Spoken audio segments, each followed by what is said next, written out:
to something that I did see coming, and I was talking mad shit about it, and wow, would you look at that, I was right. On its release day, Babylon's Fall has peaked at fewer than 650 concurrent players on Steam. Oh God. Who could have seen this coming? What do you mean? Babylon's Fall indeed. I know. Platinum made a big stinky, so to the surprise of nobody. And honestly, like, seeing from, I felt so bad for the Twitter person, the Twitter media marketer who was like trying to hype up Babylon's Fall and being like the engagements were getting, you know, 5 to 10 likes and all of the comments were, I fucking hated the demo. Oh my God, here's Susie here. I'm gonna like that now. So, you know, we kind of saw this coming from like 8 miles away of Babylon's Fall not doing well. It is so sad. It's actually worse than I was expecting. But this truly do be like, you know, the 4 fucking horsemen of the apocalypse. I'm gonna see if I can find it on my Twitter. Hold on. Go follow me on Twitter, everybody. See, here's me in the catacombs. I retweeted this. This is a pretty good video. I recommend people go check this out. From a smaller creator, but it was very funny. Because of reasons. We're not going to watch the whole thing because it's like 20 minutes. I really recommend you go check it out. It's a great video. Breaking down exactly what went wrong here. Oh, here we go. Yeah, the fucking 4 horsemen of the Square Enix apocalypse. Ball and Wonderworld. The Quiet Man, need I remind people of this disaster. Fucking Left Alive, which was also awful. And then Babylon's Fall. These are all games with like lower than 50 or something on Metacritic. Like, these are games that are borderline unplayable because of how fucked up the design is, and Babylon's in there. Again, if you go watch that video, points out obvious problems with the game. Combat's slow, bland, they don't accommodate for someone playing it single player. It's reliant, you know, on the live service model, which is, again, the backbone of a live service is having people actually play the game and have several people online so you can play with 4 people. Truly, like, the Achilles heel of this entire experience is that if you happen to play Babylon's Fall solo, it does not scale with the players, aka when you go inside of a match or a quest or whatever the fuck in Babylon's Fall, it assumes you have 4 people playing with you, so every enemy and boss will have as much health for 4 people, but it won't accommodate for 1 player, which means you will stretch out your playtime by 4 times if you go solo, so it becomes even more tedious if you do it by yourself. And because there's no one playing it, you can't queue up with anybody,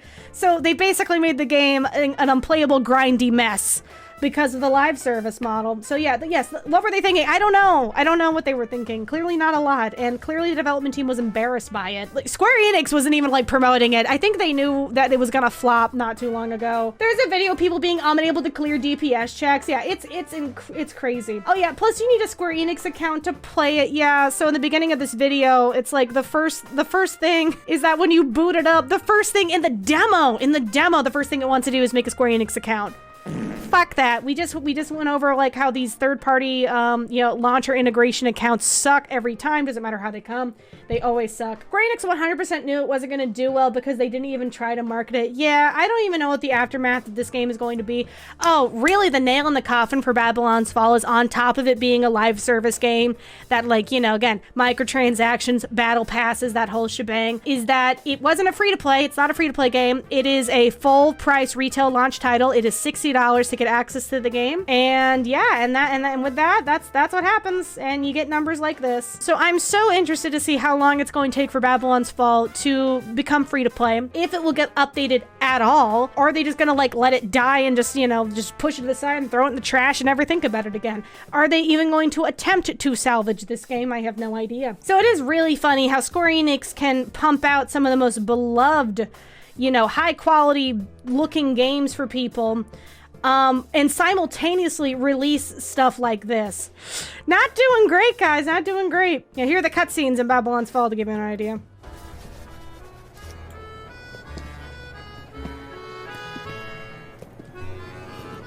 I've got high hopes for you. Especially you, my valiant giant slayer.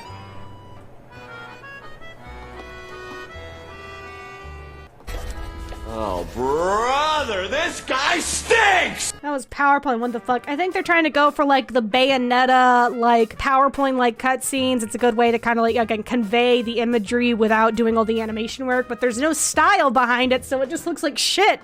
So tragic, I know.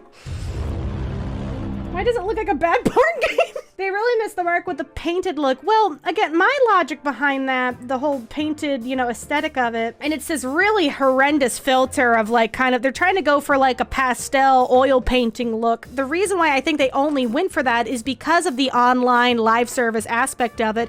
They couldn't stabilize the game to have, you know, the right amount of pixels and frame rate. They couldn't lock it, and the resolution on top of that. So because they couldn't really get the visuals to sync up with the network and all that, they had to go for the artistic look at the last second. And because everything was so low res, they're like, fuck it, let's go for an oil painting look. And that was their solution to the game being so ugly. Or at least, again, the graphics and the resolution not being up to par, is that we'll just make it stylistic, right?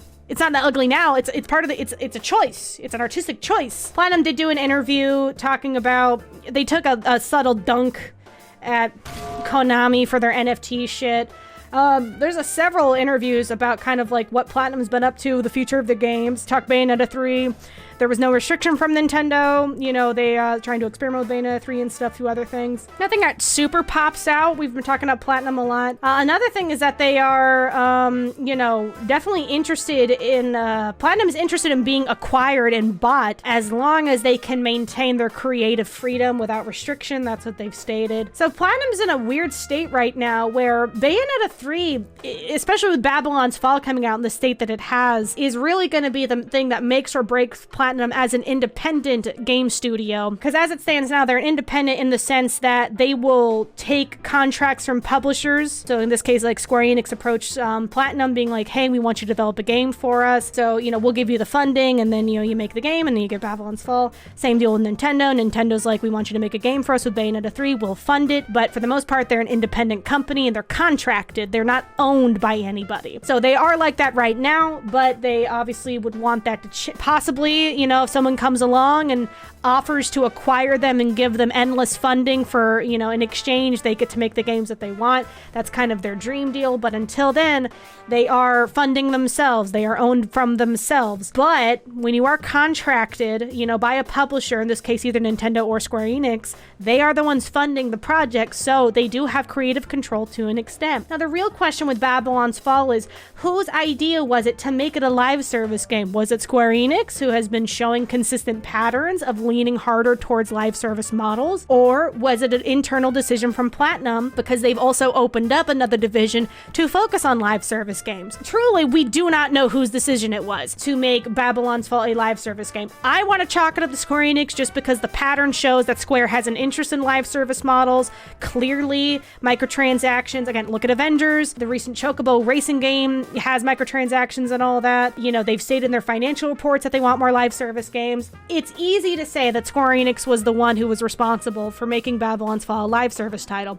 especially based off of older trailers. That's not to say that someone in Platinum also could have made that decision, because they're also starting to lean towards that as well. It's really hard to say. I do think it was Square Enix's choice just because they are the publisher, they are the one funding it. They had to sign off of the idea too. Regardless of whose idea it was, they are both responsible for the outcome of the title. Platinum should have known that even if they were like, you know, yeah, let's make it a live service and they were in agreement on it, clearly they don't have the technical skill to pull it off. Or if Square Enix forced that model on top of them, Square Enix should have realized they didn't have the skill to pull it off. At the end of the day, they didn't have the skill to pull off a live service game, and we get Babylon Fall. Chocobo GP is fun though. You can ignore the microtransactions. Oh yeah, I'm not saying so much the quality of the game, more so the financial model of the game. Babylon's Fall just happens to be a live service and awful, but like Square Enix definitely has been pushing harder towards more microtransaction live service space monetization. Final Fantasy XIV is being successful as it is, has definitely been a huge incentive for them to continue games with that kind of subscription model and just, again, consistent revenue. It's hard to say whose idea it was specifically to make Babylon's Fall a live service title, but either way, it turned out like that. So,